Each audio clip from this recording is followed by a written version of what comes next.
dar uma boa tarde para todo mundo, né? Conforme prometido, eu tinha prometido que ia trazer um apresentador, alguém para nos ensinar um pouco sobre finanças. A gente tem o Gustavo. O Gustavo, quando eu cheguei no Sicoob, o Gustavo já trabalhava aqui. Eu lembro de quando as primeiras referências que eu tinha do Gustavo era assim, a pessoa que tem mais certificação dentro da CCS. Então, ele é um estudioso de bastante assuntos, não só finanças, mas a área dele, que é TI. Então, aproveitem um momento com ele. Ele vai se apresentar um pouco mais para vocês, o conhecer.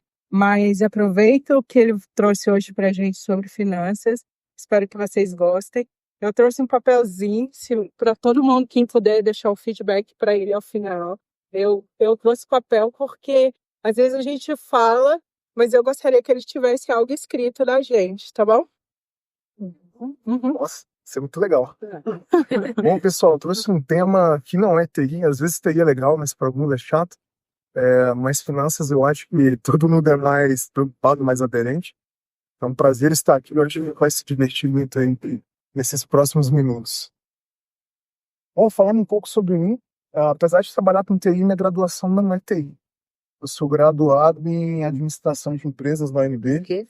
Mas no meio do curso para lá eu já estava assim, gostando muito de tecnologia, gostava muito de finanças, e aí eu fiquei ali no meio termo, mas acabei indo para tecnologia, e aí eu tive que fazer algumas pós-graduações aí para realmente engatar nesse mercado. Hoje eu estou fazendo uma pós-graduação em educação financeira, puramente satisfação pessoal, um assunto que eu gosto bastante. Tirei uma certificação de investimentos pela Embim. Eu acho que vocês já ouviram falar do CPA 10, CPA 20, o próximo degrau é o CEA. Eu tirei logo o CEA. Também trabalho no Instituto Sicoob ali como voluntário transformador, então tem a parte de clínicas que eu estou até aqui fazendo um merchan. Eu vou falar um pouquinho mais sobre ela depois. Trabalho também aqui por fora, mas eu trabalho com mentoria financeira na parte de investimentos. Investimentos é um assunto que eu estudo pra caramba, eu gosto pra caramba. Eu acho muito interessante. Aqui eu atuo como coordenador na parte de tecnologia, ali com infraestrutura. Minha área é mais voltada para dados, então quem conhece aí a parte analítica, BI, data, esses assuntos todos, ali na parte de infraestrutura, eu que acabo comandando. Claro que tem a ajuda de muita gente, mas você tem uma equipe grande aqui, mas tem muitas pessoas que me ajudam.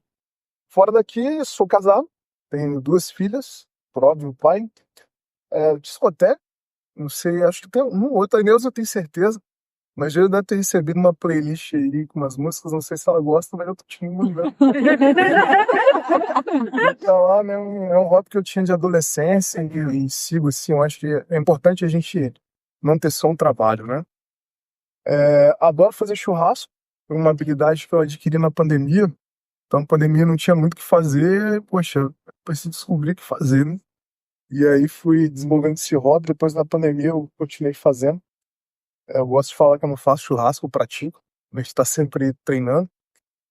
Adoro planilhas Excel, isso aí desde muito tempo. Eu gosto de falar que Excel é vida porque me ajuda bastante. E também visto. A gente vai falar mais sobre investimentos, mas é uma coisa que eu adoro estudar e fazer. Pois bem, vamos começar com uma reflexão, já que a ideia é falar sobre uma jornada financeira, né? Eu trago aqui uma reflexão para a gente pensar para que serve propriamente o dinheiro, né? Todo mundo, não, preciso ganhar dinheiro. Um dia desse, minha filha, quando ela era bem pequenininha, ela falou, papai, por que você vai trabalhar? Para ganhar dinheiro. E ela perguntou, mas para que serve dinheiro, né? E eu falei para ela, filha, para comprar comida. Aí ela falou, pô, mas tem comida na geladeira. E aí eu disse para ela, mas essa comida vai acabar. Aí você passa o cartão. Assim, eu preciso de dinheiro para abastecer o cartão, para pagar o cartão, né? E cada hora vinha uma pergunta sobre a utilidade do dinheiro, aí no final foi respondendo com a frase de por quê, por quê, por quê. E aí ela se convenceu no final e falou assim, não, pai, então vamos fazer o seguinte, você fica aqui comigo brincando e a gente usa o da mamãe. Eu espero que a mãe chegasse, combina com ela ali. Eu achei legal o plano, mas ela depois esqueceu e a mamãe não ia concordar. Mas enfim, o dinheiro, gente, ele serve para algumas coisas. A primeira delas é a gente realizar sonhos, né? Então, normalmente a gente tem o dinheiro não para, poxa, ter um cofre ali cheio de dinheiro. Vou entregar um pouco aqui a idade, não sei se vocês viram aquele desenho, acho que era DuckTales. Tinha lá o tio Patinhas, um cofre de dinheiro, né? Usar o dinheiro para nadar, só ele conseguia nadar, inclusive, todo mundo quer lá bater a cabeça. Mas o dinheiro, um dos motivos é realizar sonhos. Precisa de dinheiro para fazer coisas que a gente gostaria. Pode ser uma viagem, pode ser comprar uma casa, pode ser talvez um carro melhor, alguma coisa que a gente queira muito fazer que vai nos trazer satisfação. Eu diria que essa é uma das mais óbvias, inclusive, né? Mas ela não é a única, não. A outra é relacionada à proteção, pode ser uma proteção nossa ou da nossa família. Então, poxa, eu preciso de dinheiro para ter um abrigo, pode ser na casa, inclusive. Preciso de dinheiro para me alimentar, preciso de dinheiro para comprar um remédio, preciso de dinheiro, qualquer coisa relacionada a isso, né? E também para ajudar o próximo. Então, poxa, já realizei sonhos, eu continuo realizando sonhos, mas tá sobrando aqui é uma satisfação você poder ajudar alguém que precisa de dinheiro, seja um parente seu, um amigo seu, ou até um desconhecido. Essas são as três principais funções, né? Então o dinheiro serve para isso. Claro que de patins tinha outra função aí, mas normalmente a gente se concentra muito nessas três, né? Se a gente usar o dinheiro para isso, eu acho que ele está sendo muito bem empregado. Tem gente que usa o dinheiro só para acumular o dinheiro. Eu acho que isso é um pouco vazio. Então, o dinheiro sem propósito, né? Então, as pessoas falam que eu quero ganhar R$ 1 milhão. Legal, sobre R$ 1 milhão, não sei. Mas eu quero ganhar R$ 1 milhão. Normalmente, uma dessas coisas aqui. E algumas estatísticas que a gente tem aí sobre dinheiro. Algumas eu nem tinha uma ideia, mas eu não sabia exatamente, né? Então, dividir despesas gera mais brigas entre casais, é a principal causa de separações. Eu sabia que dinheiro dava muito problema, uma das maiores causas de divórcio, mas eu não sabia que era a primeira, eu achei que era uma outra. Mas, mas parece que dinheiro superou aí, né? Hoje, 52% da população brasileira não tem reserva. Então, se perguntar para alguém se essa pessoa tem um dinheiro guardado, normalmente não. Ou elas empatam, ou vai ficar devendo, pelo menos para metade das pessoas. Tem 78 milhões de brasileiros endividados. Vamos lembrar que o Brasil tem 200 e poucos milhões de habitantes, né? Então parece que é menos da metade, mas se a gente for parar para pensar, é muita coisa. Porque as minhas duas filhas, elas não trabalham. E nem têm dívidas, que eu saiba. Então, se você tem algum amiguinho lá do colégio, ainda, né? Então, se a gente começa a tirar essas pessoas da conta, esses 72 milhões é muita gente. E pessoas que experimentam algum problema de saúde mental têm 3 vezes mais chance de se endividar. Então, se você tem alguma questão emocional aí que você esteja passando, tem uma chance maior de você se atrapalhar quando o assunto é dinheiro. Mas a gente vai ver o que a gente pode fazer para não entrar nessas estatísticas. Tenho certeza que ninguém quer entrar nessas estatísticas, mas a gente cai em outras estatísticas, né? Então vamos falar um pouco sobre isso. Tem 4 pilares da prosperidade financeira. A gente vai falar sobre gerar, sobre cuidar, sobre proteger e sobre multiplicar. Podemos chamar isso de GCPM. Mas se vocês procurarem aí na internet GCPM, dinheiro, vocês provavelmente vão achar a mesma metodologia que eu estou apresentando aqui, é conhecida. Então tem alguns pilares, né? Vamos falar sobre o pilar gerar. É interessante falar de gerar e não apenas ganhar.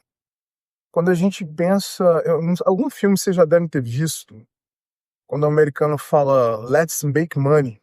Alguém já viu essa expressão? Make money, né? Então eles não pensam, é engraçado porque não é earn money, né? Earn money, win money, né? Não é ganhar dinheiro, é gerar dinheiro, make money, fazer dinheiro, né? Parece que é a mesma coisa, mas não é. Quando a gente pensa em gerar dinheiro, é um pensamento mais de abundância, algo mais sob meu controle.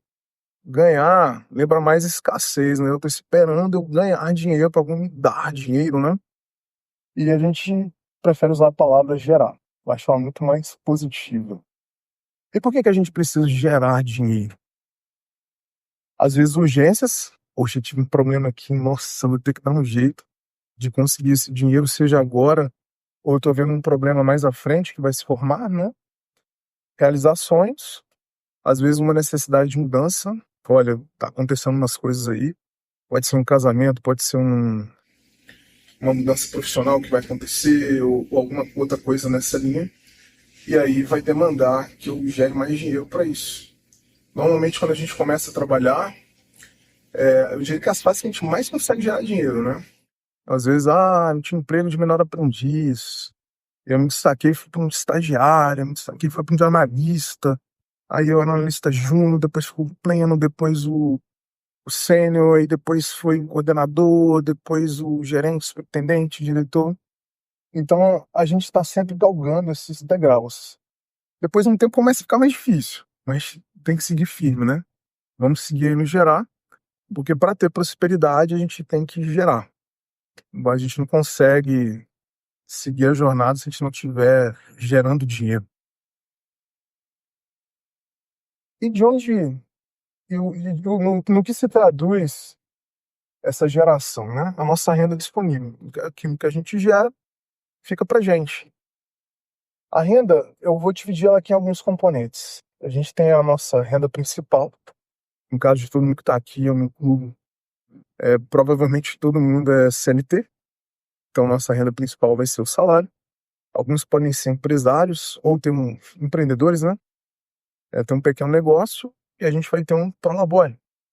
Tem uma renda extra. Não necessariamente toda a renda de vocês vem do trabalho CLT. Às vezes vocês podem desenvolver outras ocupações. Então, eu também faço um trabalho por fora, desenvolvo páginas web, eu vendo brigadeiros, eu faço um trabalho lá na empresa do meu pai, de office boy no horário que eu não tô aqui, e por aí vai. E nós temos a renda passiva, que a gente vai falar sobre ela também, mas a renda que vem não necessariamente sem trabalhar, mas ela vem com muito menos esforço. E vamos a elas, né? Bom, renda principal, usualmente salário pro labore. Mas se a gente está falando de gerar, a gente precisa pensar em formas de aumentar essa renda. A gente vai ver que a jornada não é só gerar. Inclusive, já dando um disclaimer, né? Provavelmente vocês devem estar pensando em alguns exemplos, mas tem pessoas que geram e parece que nada acontece, né? Alguém aqui já viu um caso, uma celebridade ganhando um dinheirão e depois deu um problema. Então, gerar é uma parte, né? Normalmente, a renda principal, o salário pro labore. E claro, como é que eu faço então para gerar? O que eu tenho que fazer aí para aumentar o salário, no caso, né? Tem alguma receita aí? Bom, tem alguns passos, eles sempre funcionam. Às vezes não na velocidade que a gente gostaria. Eu queria estar gerando amanhã e semana que vem e tudo mais. Mas vamos falar um pouco sobre isso. Então, por exemplo, primeiro monte um plano de carreira. Poxa, eu entrei na empresa como menor aprendiz, depois eu estou estagiário. Mas o que eu tenho que fazer para continuar esse trajeto, né? Um plano de carreira, gente, não necessariamente um plano de carreira na empresa. Pensem na carreira de vocês. Claro que a empresa onde estamos é uma empresa muito legal. Eu tô aqui já tem, olha, se eu vou contar, dá quase 8 anos. Do quadro não, mas tinha uma época que era terceiro, dá quase 8 anos e ainda sigo aí. Mas o plano é de carreira, de vocês. Plano de carreira necessariamente na empresa. Se casar os dois, maravilha. Nunca deixem que a empresa dite a carreira. Então, poxa, entrei numa empresa legal e eu tô ficando lá e tô fazendo algumas coisas. E aí passou um tempão e você não se moveu. A empresa cresceu, mas você não cresceu. Então não tem esse plano, né? Poxa, tô aqui, o que eu gostaria de estar fazendo?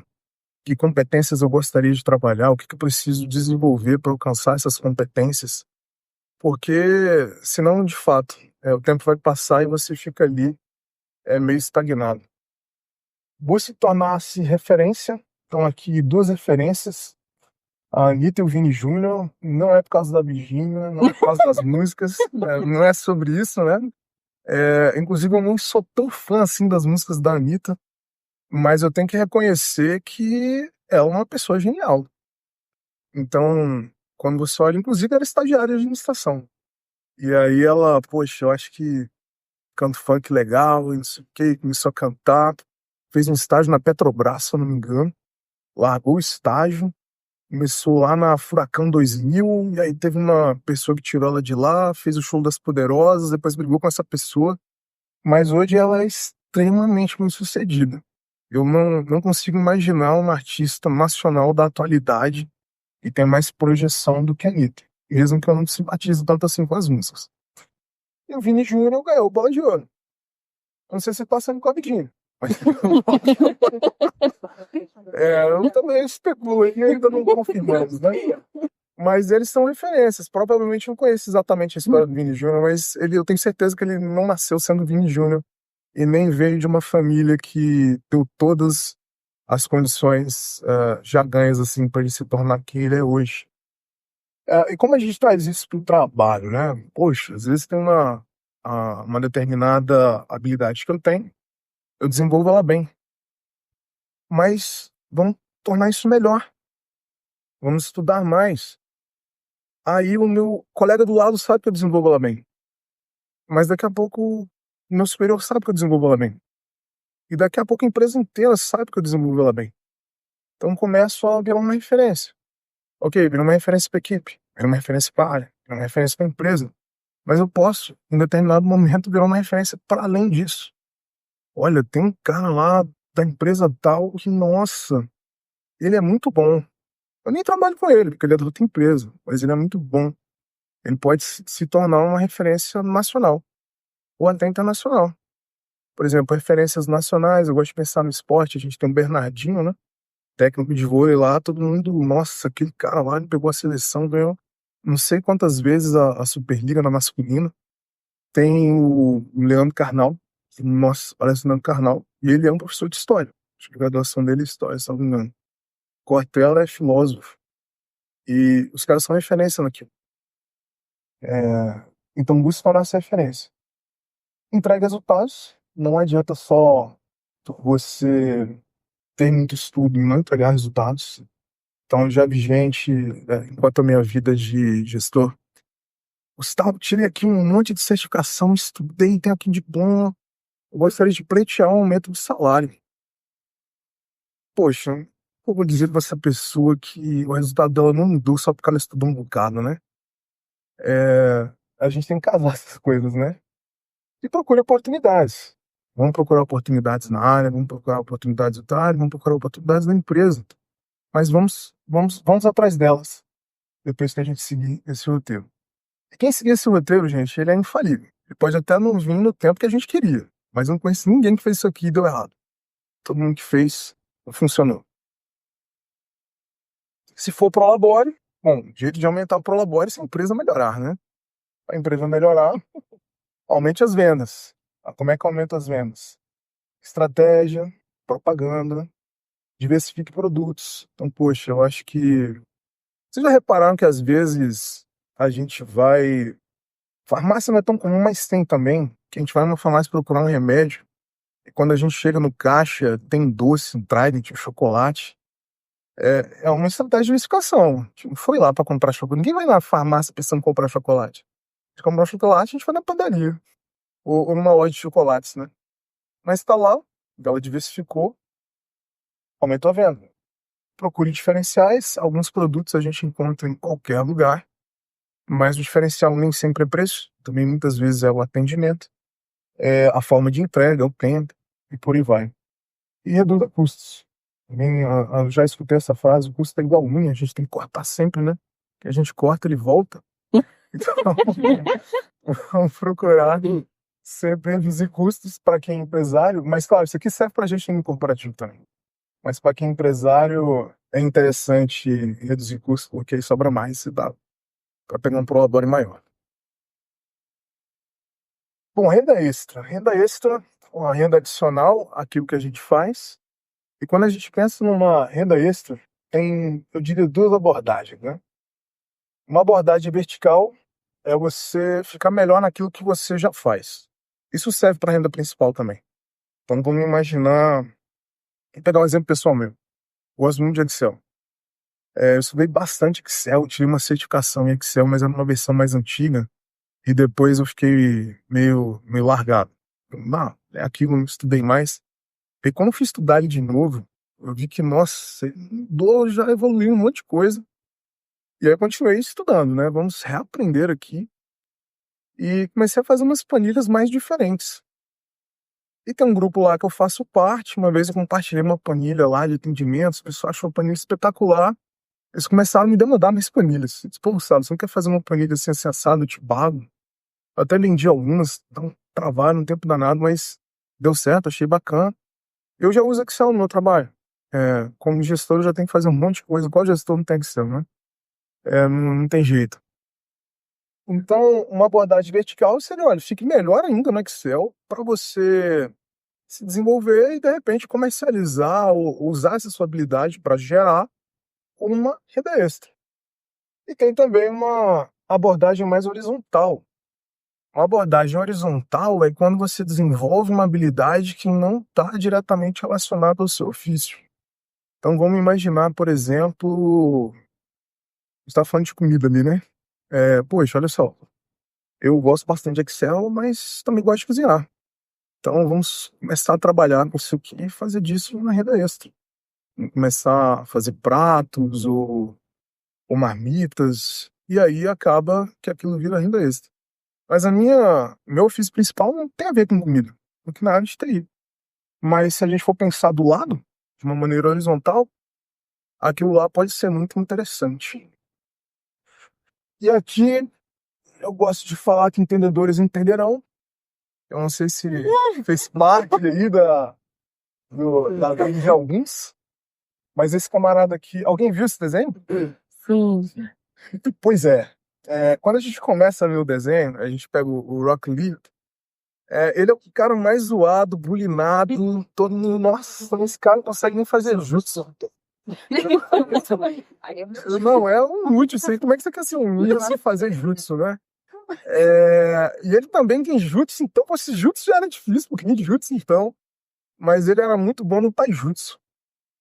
E ele, olha, eu não vou fazer ninjutsu, nossa, não vou fazer jutsu, mas eu vou ficar o melhor que eu puder no taijutsu.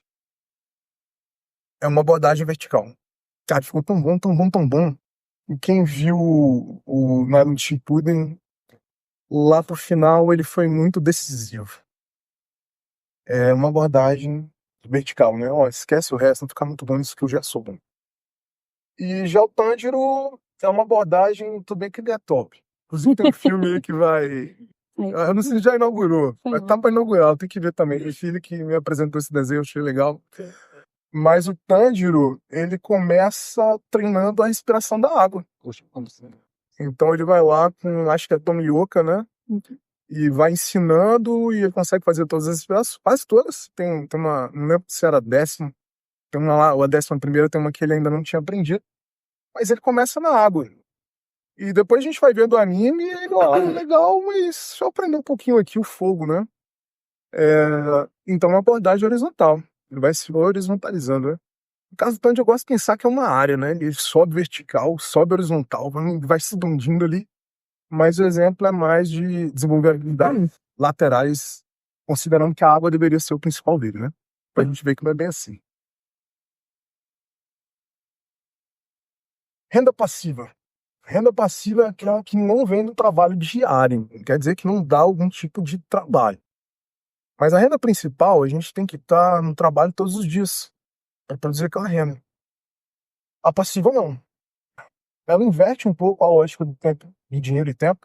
Normalmente a gente usa o nosso tempo para converter em dinheiro. Então, poxa, eu vou usar minhas horas para ganhar dinheiro. A renda passiva, ela muda um pouco essa lógica, né? Ela vai me gerar dinheiro para ter mais tempo. Então ela tá lá trabalhando para mim, não eu trabalhando por ela. Por isso que é passiva. Ela pode requerer algum esforço extra. Renda passiva, quando a gente vai falar, todo mundo lembra de dividendos, de dinheiro de mercado financeiro. Isso é verdade, é uma renda passiva. Mas existem outros exemplos. A gente pode, por exemplo, desenvolver um curso. Então, desenvolvi um curso top ali de contas a pagar. Publiquei lá no Udemy. Um monte de gente achou legal. Eu tive um trabalhão para desenvolver o curso a primeira vez. Aí depois que eu desenvolvi, tem um monte de gente assinando, pagando, Hotmart. E aí você está recebendo. É uma renda passiva. Você tem um trabalho. Não zerou o trabalho, mas ele não é todo dia. Você de tempos em tempos vai ter que atualizar aquele material. Você pode fazer uma música, ganhar royalties por ela. É também uma forma de renda passiva. E claro, aluguéis, dividendos, mas aluguéis relacionados a imóvel, dividendos, mais mercado financeiro. Você adquire um patrimônio aí, ele gera esses dividendos e não é que você não tem trabalho. Se você tiver um imóvel, algum trabalho você vai ter, porque não existe inquilino perfeito. Em algum momento vai dar algum problema, mas não é todo dia. Então vamos lá. Dúvidas no plagiar, pessoal? Então vamos seguir para o próximo. Pior é cuidar. Cuidar, gente, e não apenas economizar. Cuidar não é. Não estou dizendo que. Não estou dizendo que não é isso, mas não é só isso. Não é fazer sobrar. Fazer sobrar olha, eu ganho, sei lá, 2.000, 3.000, e eu gastei só 1.000. Legal, fiz sobrar. Isso é cuidar? Mas cuidar não é só isso. É você fazer sobrar com um propósito. Poxa, eu estou fazendo sobrar esses 2.000, mas eu quero fazer algo com isso. Eu consegui gerar, ou seja, gerou os 3.000, sobrou 2.000, mas o que eu vou fazer com isso? Não se trata de abrir mão. Poxa, se eu ganho 3.000, eu poderia consumir os 3.000. Então, se eu estou fazendo sobrar 2.000, eu estou abrindo mão de alguma coisa. Eu prefiro pensar que a gente está priorizando alguma coisa, não que eu estou abrindo mão de alguma coisa. Eu sei que toda vez que a gente faz uma escolha, é uma renúncia. Às vezes você não pode escolher as duas coisas, escolher uma ou outra. Mas não significa necessariamente abrir mão. Significa você priorizar. A organização como liberdade, a organização financeira dá trabalho, mas a gente não pode encarar isso como uma obrigação necessariamente. A gente pode encarar isso como uma forma de você se libertar. Quando eu começo a entender melhor o que entra, o que sai e o que eu posso fazer com isso, eu estou mais livre. Quando a gente não tem a organização do nosso dinheiro, a gente está escravo. Vai ser aquela pessoa, nossa, eu trabalho, mas nunca sobra dinheiro. O que está acontecendo? Não sei, mas nunca sobra, e às vezes eu devo. Então, isso é libertador, não mera obrigação. É um processo de consciência, educação. Eu tenho certeza que ninguém aqui nasceu sabendo mexer com dinheiro. Alguns podem estar em estágios super avançados, alguns um pouquinho para trás. Mas a gente começa a fazer isso cuidar de forma consciente. Gerei, tá aqui minha renda, e vou continuar gerando. Não é porque eu estou cuidando que eu vou parar de gerar. Eu continuo gerando. Mas eu preciso dar um propósito para isso. Eu preciso me educar para isso. Então, quanto dinheiro entra por mês? Para onde vai esse dinheiro? E se esse dinheiro está alinhado com os meus objetivos? Lembra que eu falei de propósito?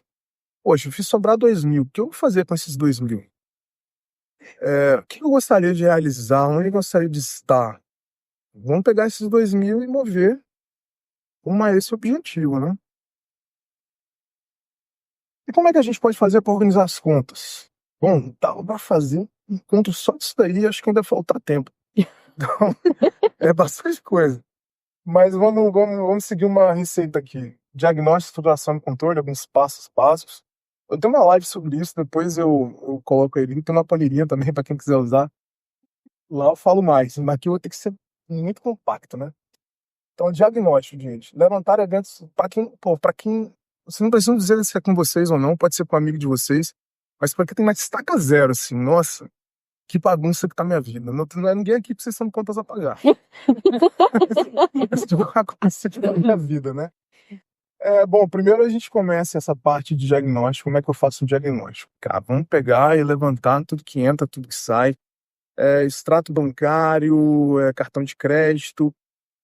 Vamos pegar todos esses extratos, esses cartões ou algum outro lugar aí que tenha esse registro e vamos categorizar nos eventos financeiros mais relevantes. Então, eu peguei lá minha fatura de crédito. Nossa, tem um monte de iFood.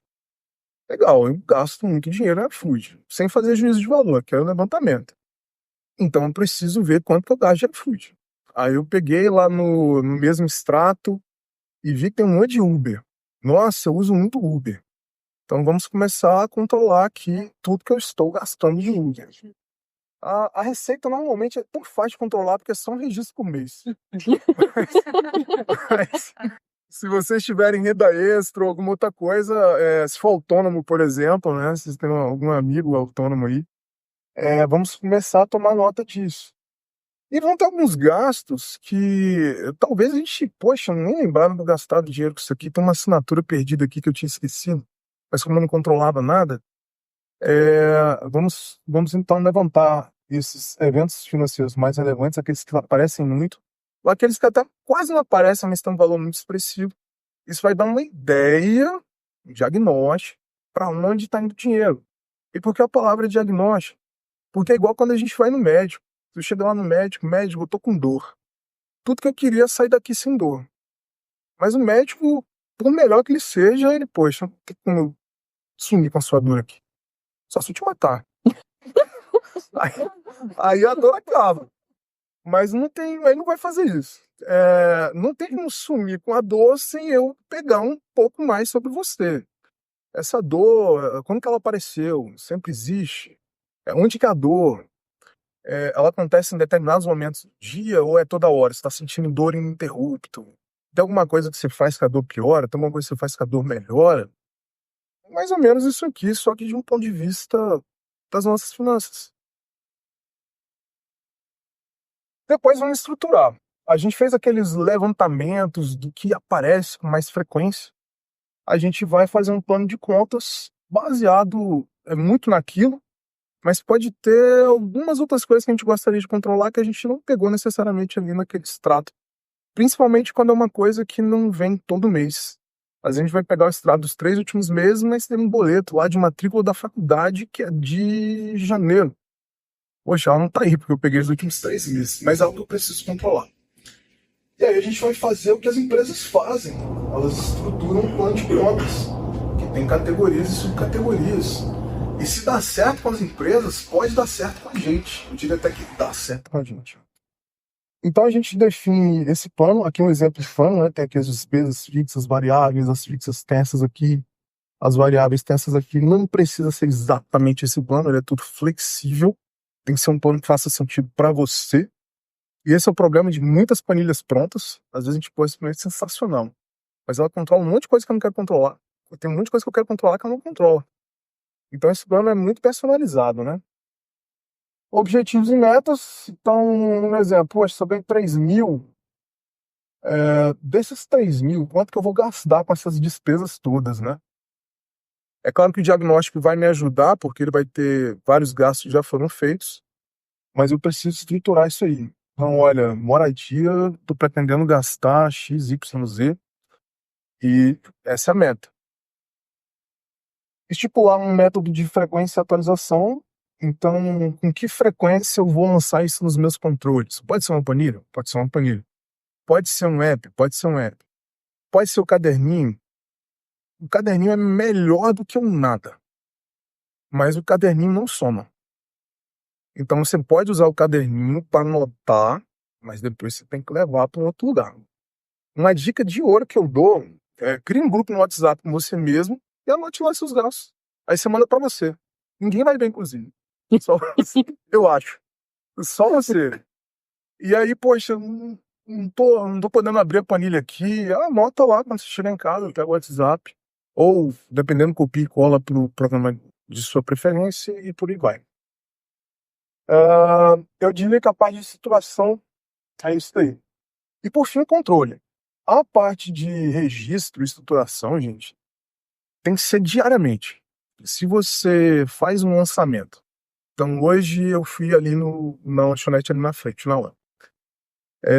E gastei, fiz um lanche lá, tomei uma tapioca, tomei um suco, ok. Já foi R$ 700. Já foi, de na hora, na hora você levar um dinheiro de muita gente aqui.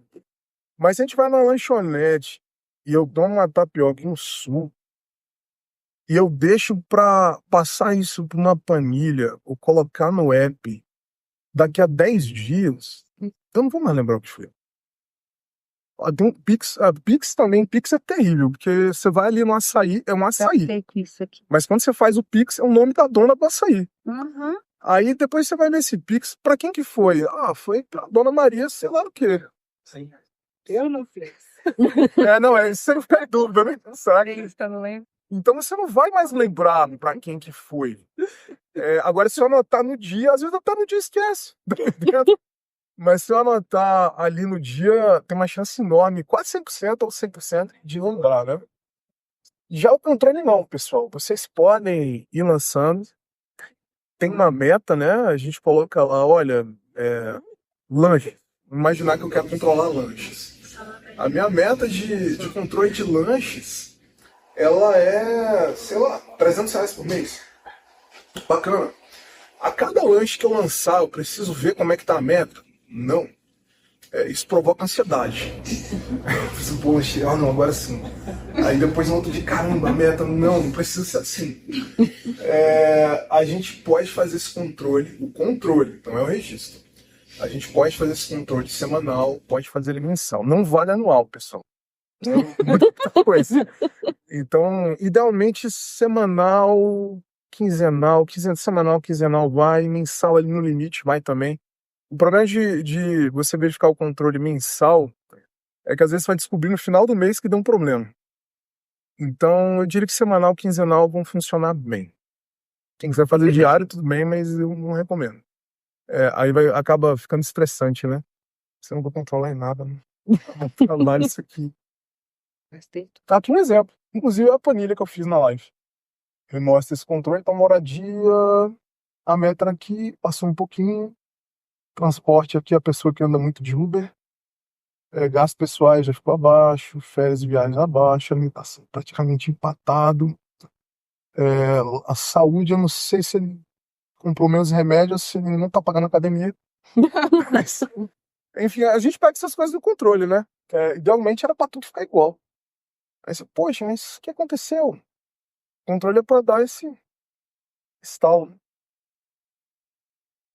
Tudo certo com o pilar cuidar, gente? Então vamos passar pro próximo pilar. Pilar proteger. Evitar decisões. O que é o proteger, né? Quando você foi lá conseguir gerar. Tô gerando. Tô cuidando. Tem um objetivo. Tem um propósito. Mas algumas coisas a gente não faz que, poxa, eu coloquei todo esse trabalho a perder. Decisões possíveis são uma dessas coisas. Então, às vezes você, nossa, cara, tô ganhando um dinheiro legal, tô ali cuidando do dinheiro, tá sobrando, e de repente eu vou colocar o pé na jaca aqui. Essa é um exemplo de decisão impossível, né? A gente vai falar sobre as decisões impossíveis.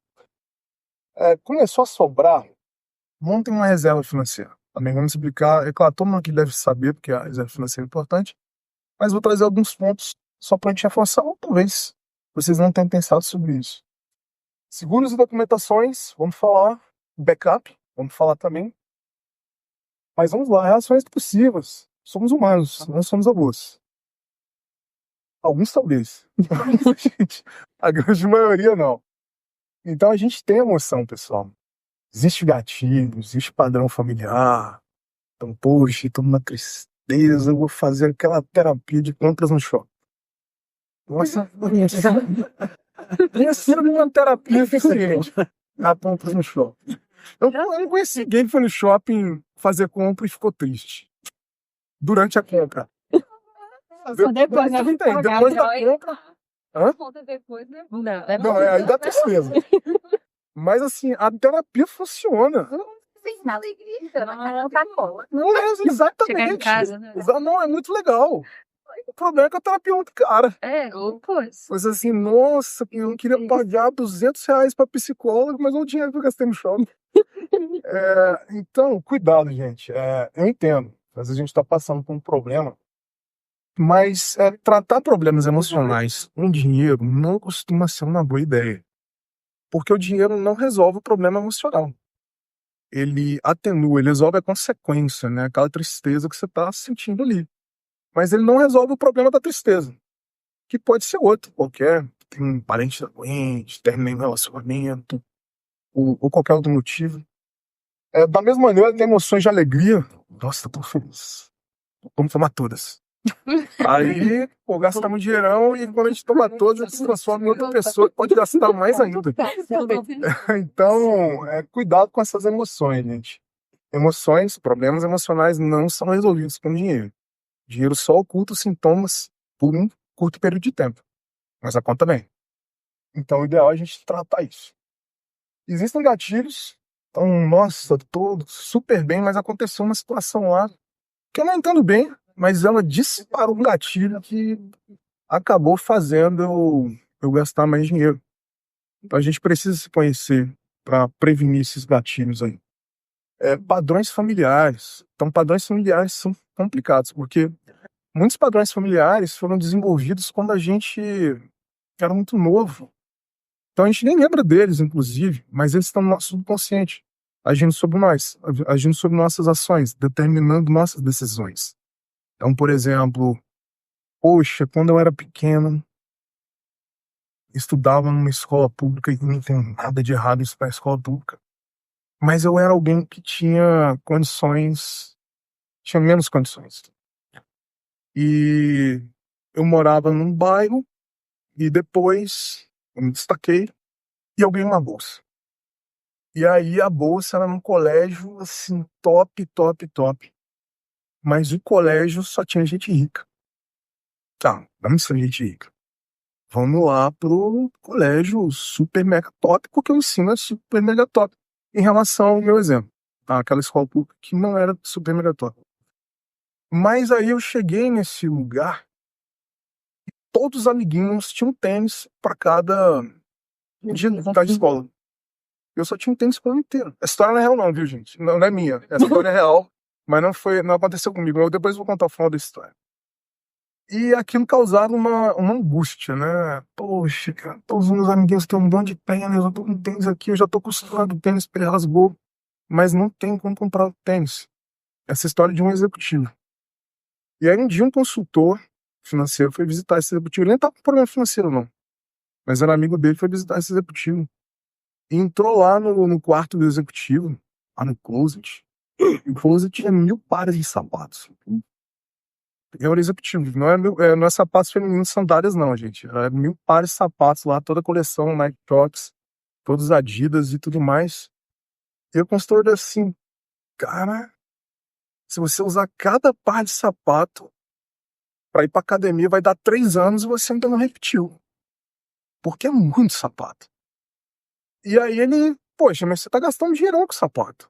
Poderia gastar esse dinheiro com outras coisas, só o sapato, né? Devia ter outros problemas. Mas aquilo era um padrão familiar que vinha de muito, muito, muito lá atrás.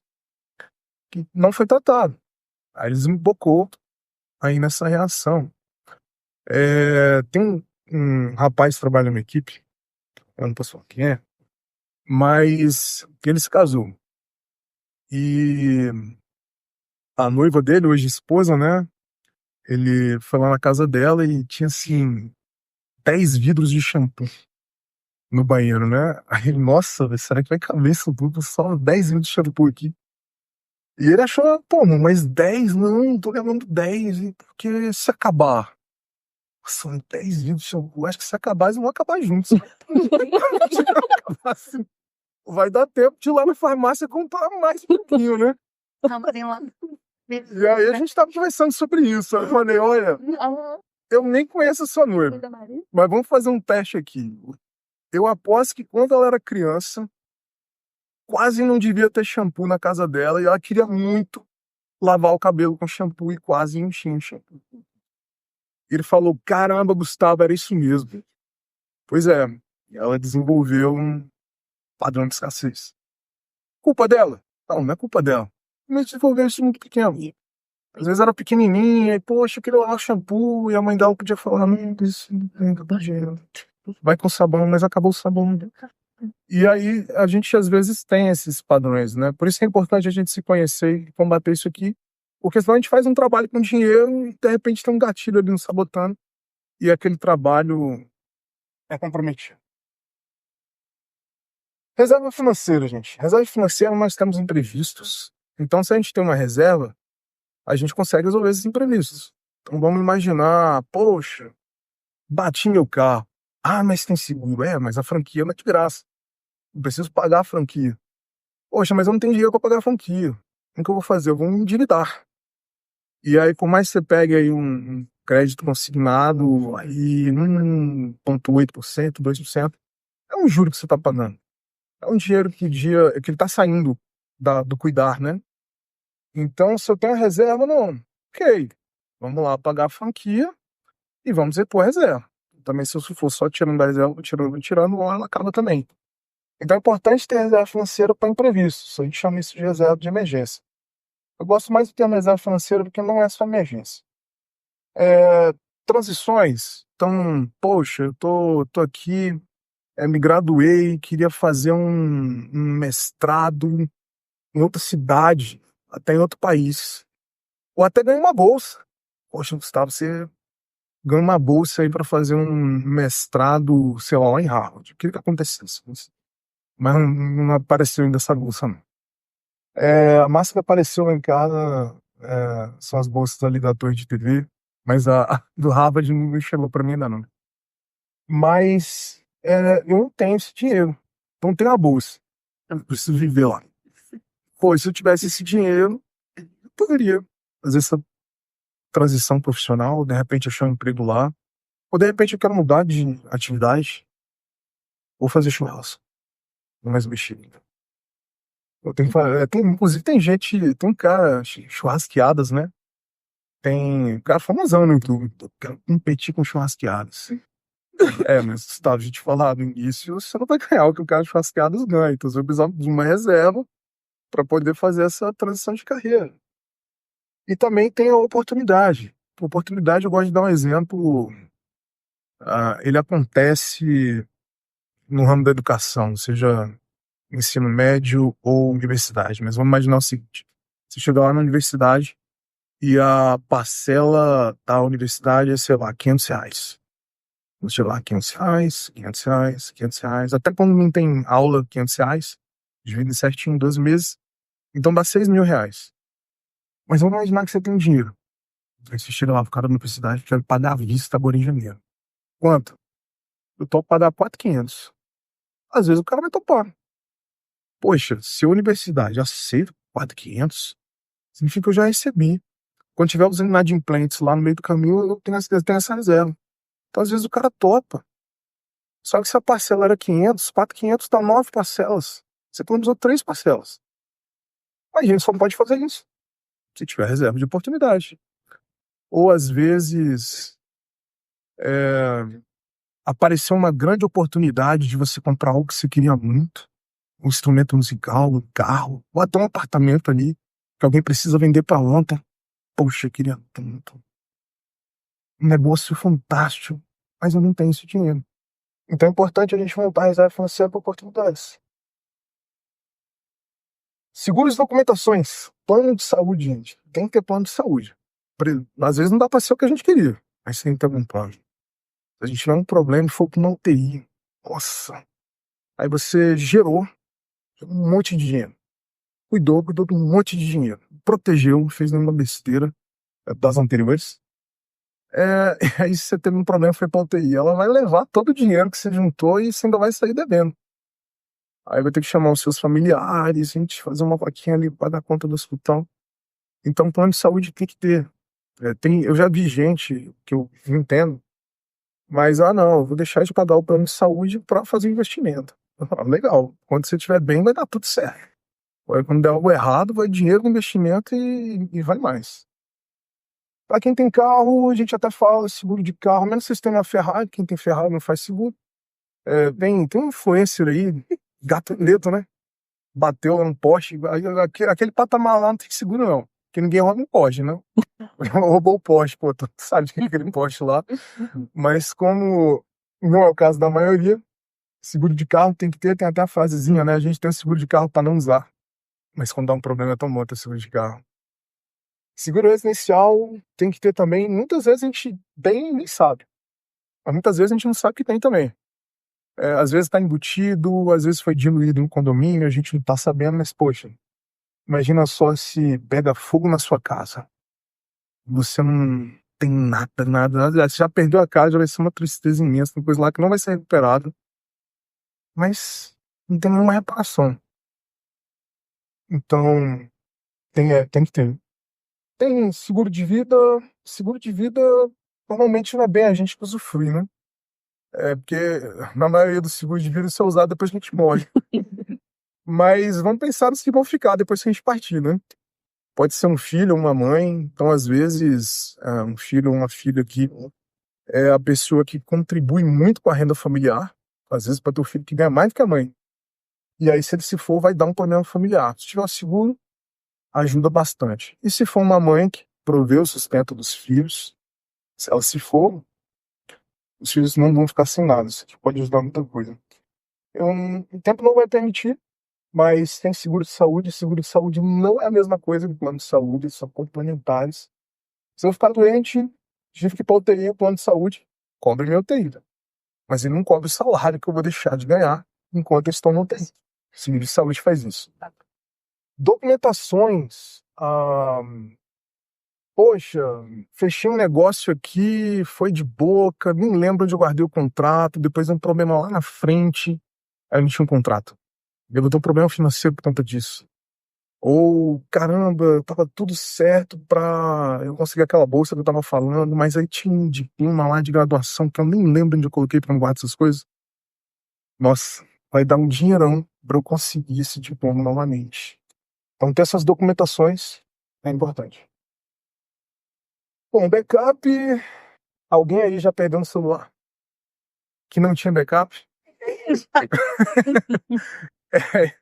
É, o problema não é só o dinheiro do celular, mas tem uma modalidade de seguro que previne o celular contra quedas, né?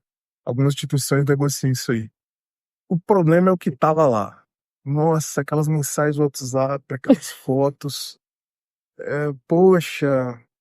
Ou às vezes até uma senha que você nem lembra mais e tinha um dinheiro ali, ou alguma coisa que ia desembocar em dinheiro. Então, gente, backup, seja do computador, seja do celular, tem que ter. Você não precisa pagar no cloud, pode até fazer o backup no computador, mas tinha backup no computador também. Mas tem um backup. Hoje a gente, praticamente nossos dados, né? A vida tá no celular. Alguém levou minha carteira, eu vou ficar muito chateado. Se alguém levar meu celular, eu vou ficar mais chateado. Então, atenta assim.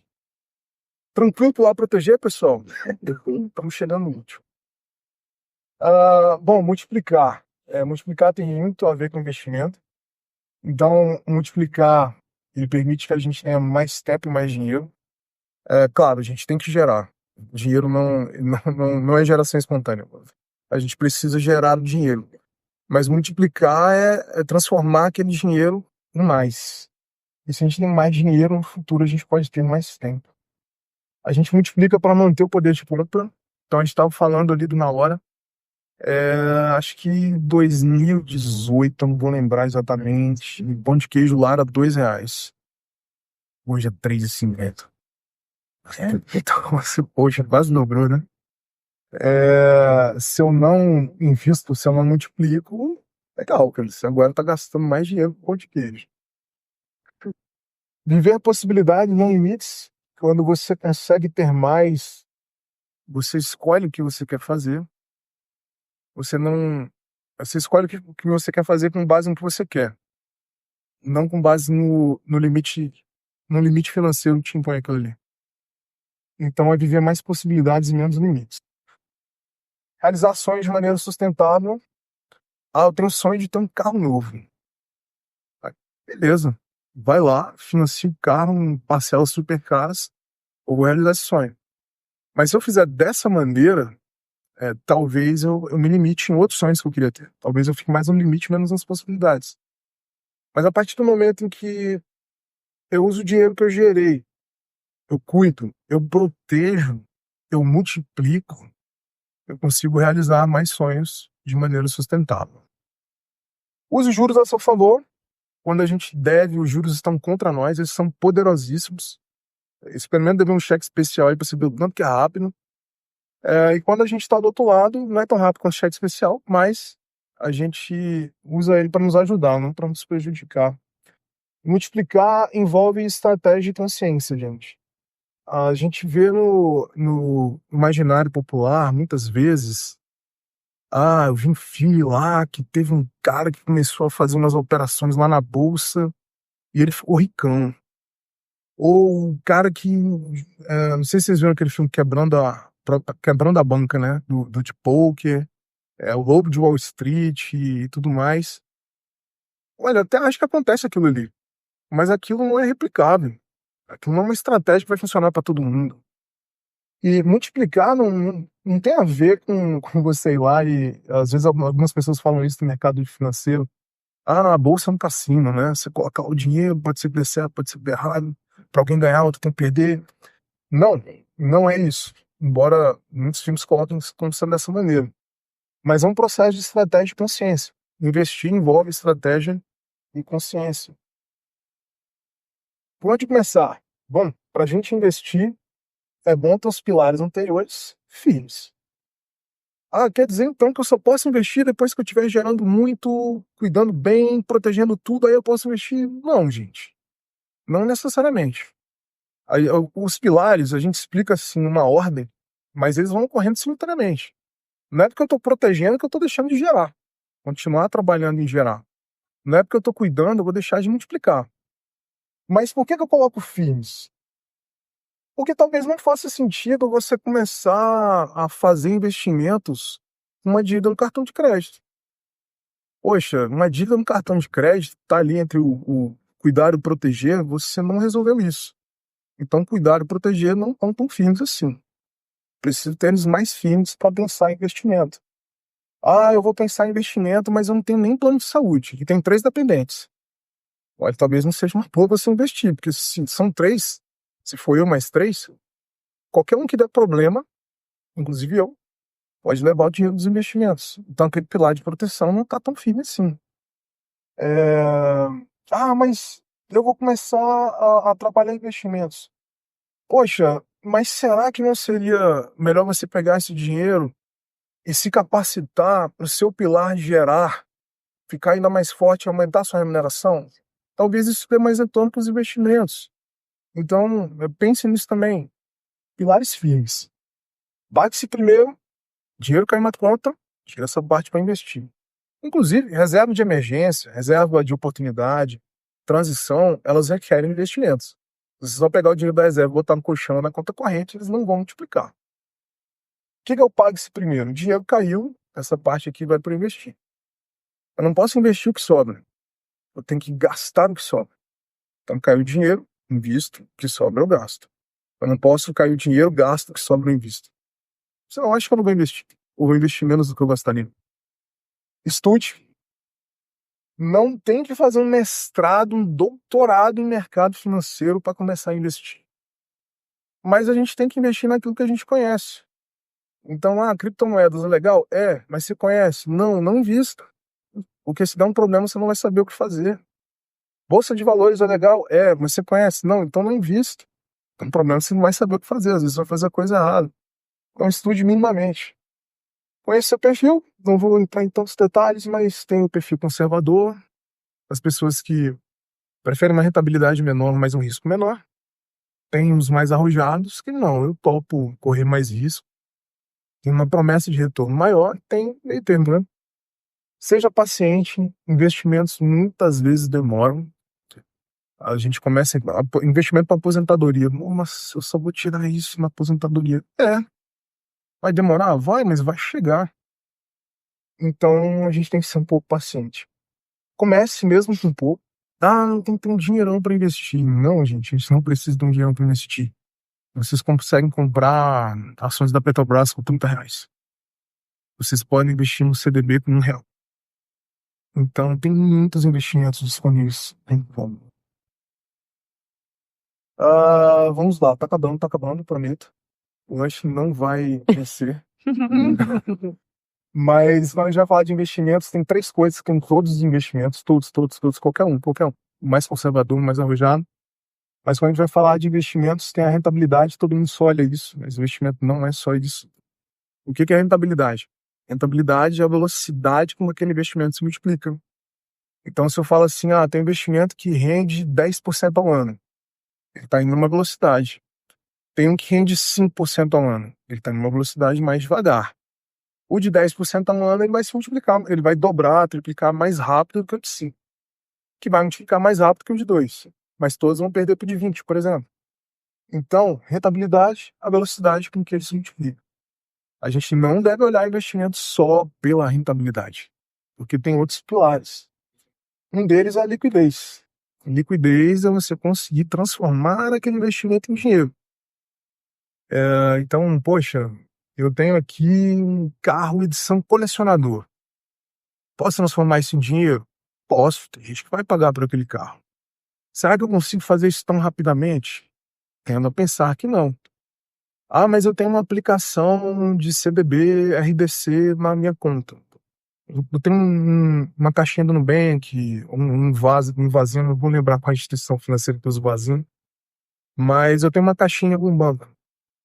Consigo transformar aquilo em dinheiro? Sim, ao alcance do clique, a hora que eu quiser. A gente vai dizer que ele tem muita liquidez. Já o carro do colecionador tem pouca liquidez. Pode até ser bem rentável, mas ele tem pouca liquidez. E por fim, o risco. O risco é a chance de acontecer algo que não era o previsto. Então, olha, eu investi aqui, comprei um imóvel, achei que ele ia mega valorizar, mas ele não valorizou. Tinha esse risco. Nesse caso, o risco se materializou. Mas podia ter dado certo também, né? Então, tem investimentos que vão ser mais arriscados, tem investimentos que vão ser menos arriscados. Alguns vão ser mais líquidos, outros vão ser menos líquidos. Alguns mais rentáveis, outros menos rentáveis. Imóvel, por exemplo. Imóvel, o risco é baixo, na maioria das vezes. A rentabilidade é bacana, mas a liquidez não é bacana. Então, poxa, comprei imóvel lá, nossa, triplicou o valor do imóvel em 3 anos. Ótima rentabilidade, baixo isso. Mas agora eu quero vender o imóvel. Se vender de um dia para o outro, nem se for para parente. É perigoso, aí eu risco. Então ele não é tão líquido. Então o imóvel, talvez ele seja muito legal para um determinado objetivo, um determinado perfil. Mas eu posso fazer uma reserva financeira para imprevistos com imóvel? Não. Porque não tem liquidez. Então, se deu aquele problema da franquia, nossa, mas eu tenho imóvel que vale tanto, tá, mas tem que pagar a franquia amanhã. Então, ele é muito bom para outras coisas, para reserva não. Da mesma maneira, pra vocês terem uma ideia, esse exemplo, a poupança é melhor do que o imóvel, porque a poupança vai me dar liquidez para este exemplo, mas o imóvel para outros objetivos. Qualquer investimento, vocês têm que analisar esses 3 pilares. Não é possível ganhar nos 3. Nunca vai ter um investimento que é o mais rentável, o mais líquido e menos arriscado. Sempre você pode ganhar no máximo 2, mas 3 não faz. Por onde começar?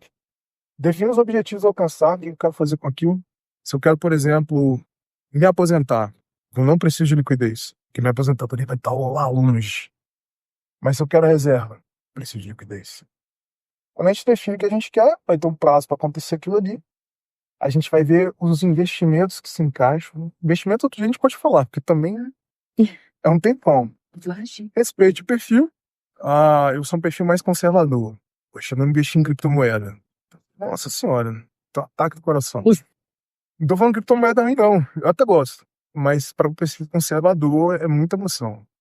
Você não leva uma pessoa cardíaca para brincar de montanha-russa. Mas montanha-russa é legal. E por aí vai. Mas você também não vai pegar um cara de esportes radicais e vai falar, vamos dar um passeio no parque, caminhando. Ele vai achar, não é muito adequado, né? Aporte, aguarde. Indo um pouco além das finanças, a gente falou de jornada financeira, mas finanças é só um pilar da roda da nossa vida. A gente precisa trabalhar os outros pilares. Sim, bom. Nossa, financeiramente eu tô ótimo, mas que infelicidade que eu tô. Meu joelho tá estourado, tô muito acima do peso, não vejo minha família, os amigos desistiram, nem falar mais na rede social. Desse jeito. Mas isso aqui tá bom, mas a roda não vai girar. Já insistiu. Se a gente ficar só com isso aqui, ela vai capotar, na verdade, né? Então a gente tem que preencher. É muito difícil você preencher todos os quadradinhos, é muito difícil você estar no mesmo nível de tudo, né? Às vezes um vai estar um pouquinho mais ali, outro vai estar um pouquinho mais acolá, mas a vida tem trancos e barrancos, mas a gente está indo, né? Então, finanças é uma parte muito importante, mas ela não é. Ó, tem alguns casos práticos aqui para a gente terminar lá, mas eu não vou colocar todos, vou colocar só esse aqui. Quem conhece esse cara? Não é quem gosta do cara, quem conhece o cara. Outro dia tava brigando lá. Pois é, pois é. Gente. Em 2009, pessoal, o Dado ganhou R$ 1 milhão. Ele é bonitinho, pai. Que pilar é esse? Qual que é o pilar que a gente está trabalhando aqui, ele ter ganhado R$ 1 milhão? Vocês acham? Vou falar os pilares, já que talvez vocês não tenham. Gerar, cuidar, proteger, multiplicar. É o gerar. Ele conseguiu gerar. Gerar isso mesmo. Multiplicar, ele pegou e Mas não cuidou. transformou, né? Só que em 2020, aqui em 2009, e gente, de 2009, esse 1 milhão, em 2020, corrigido pela inflação, dava 1.891.000 quebrados. Então ele ganhou 1 milhão aqui, e quando chegou em 2020, ele estava falido. Declarou falência em 2020. O que faltou? Qual dos pilares faltou? Não, mas multiplicar não entrou aqui. Mas, é claro, não tem acesso às contas do Dado. Mas ele pode ter gastado mais do que podia, então faltou um pouco do cuidar. Ou às vezes até estava gastando certinho. Mas cometeu atropelos, tropeços, pode ter entrado em algumas roubadas, então pode ter faltado proteger. A gente teria que começar com ele. Mas assim, ele trabalhou bem no pilar, que foi gerar, mas até 2020 ele não terminou a jornada financeira legal. E faltou os outros pilares. Multiplicar, olhando essas duas notícias, nem chegou a multiplicar. Capotou no cuidar e no proteger, né? Aqui, o último caso, acho que vocês viram, essa como atriz da Globo, fez um monte de novela, e é de longa data, eu lembro pequenininho, tinha as novelas dela já. E ela apareceu numa crise, eu acho que ela tem uma neta, que é inclusive americana, e aí o pessoal lá, não, tem que botar neta pra ajudar a avó. Qual pilar faltou aqui, gente? Esse também é só um, inclusive, está bem na cara, assim. O que vocês acham? Não, ela chegou. Ela gerou porque ela, olha a frase, gente. Ela não colocou não tenho dinheiro. Gasto mais do que tem. Gasto mais que tem. Desequilibrar. Talvez. Mas qual foi o pilar que poxa, você tropeçou nesse daqui? Graças a Deus, desequilibrar. O que vocês acham? Cuidado. No cuidar. Poxa, você conseguiu gerar, mas você não teve a organização, ou não quis ter, né? Aí a gente não sabe. Mas tem o link aqui, depois se alguém quiser ler a matéria. Mas faltou cuidar. Aqui, gente, por que não é o proteger? Não é que ela estava cuidando e deu um problema, ela sofreu um golpe, o Beisola faltou proteger. Mas ela não foi isso. Ela só decidiu gastar mais do que ela tem. Então, cuidar de um vacilo. Isso exemplifica bem que o gerar não é o mais importante. Quer dizer, ele é muito importante, todos são importantes. Mas o gerar sozinho não é garantia de uma jornada financeira vindoura, né? E deu tudo certo. Vamos lá. Comecem onde vocês estão. Usem o que vocês têm, usem conhecimento, se desenvolvam, tenham habilidades, gerem, cuidem, protejam. De forma paralela. Não deixem para fazer só um quando vocês estiverem no outro. E é isso. Onde eu posso ser encontrado, gente? Tem um canal aqui que eu criei. Tem a live lá de organização financeira. Tem a planilha lá também. Tem a conta no Instagram. Ela vai ter um foco mais de investimentos. Mas eu adoro falar de finanças em geral. Eu também sou voluntário do Instituto Sicoob. Então tá aqui um linkzinho. Quem quiser decorar, é só colocar no Google Clínicas Financeiras Sicoob. Vocês vão achar lá. Mas quem quiser cair direto na minha agenda, normalmente até nas quintas-feiras. É gratuito o atendimento. Mas eu não sou ciumento, não. Se vocês quiserem achar outros consultores, tem um monte de gente lá que ajuda num monte de coisa, né? Mas eu gosto, trabalho voluntário em Nova York. E centralizado. Eu acho que era isso, pessoal.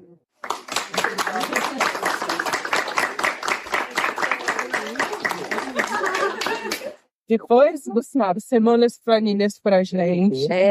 Se puder disponibilizar a apresentação, eles mandaram no grupo.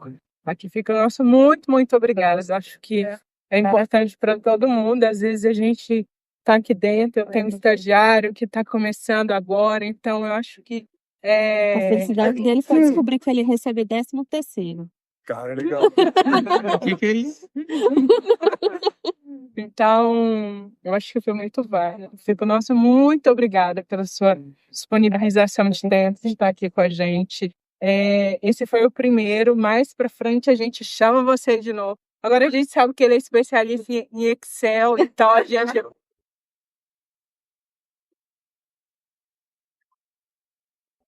Então, muito obrigada, menina. Obrigado, pessoal. Cresci muito tempo e bora crescer. Bora. Valeu. É isso. E este momento foi o nosso amigo Thiago que pediu que faça um pouco sobre finanças.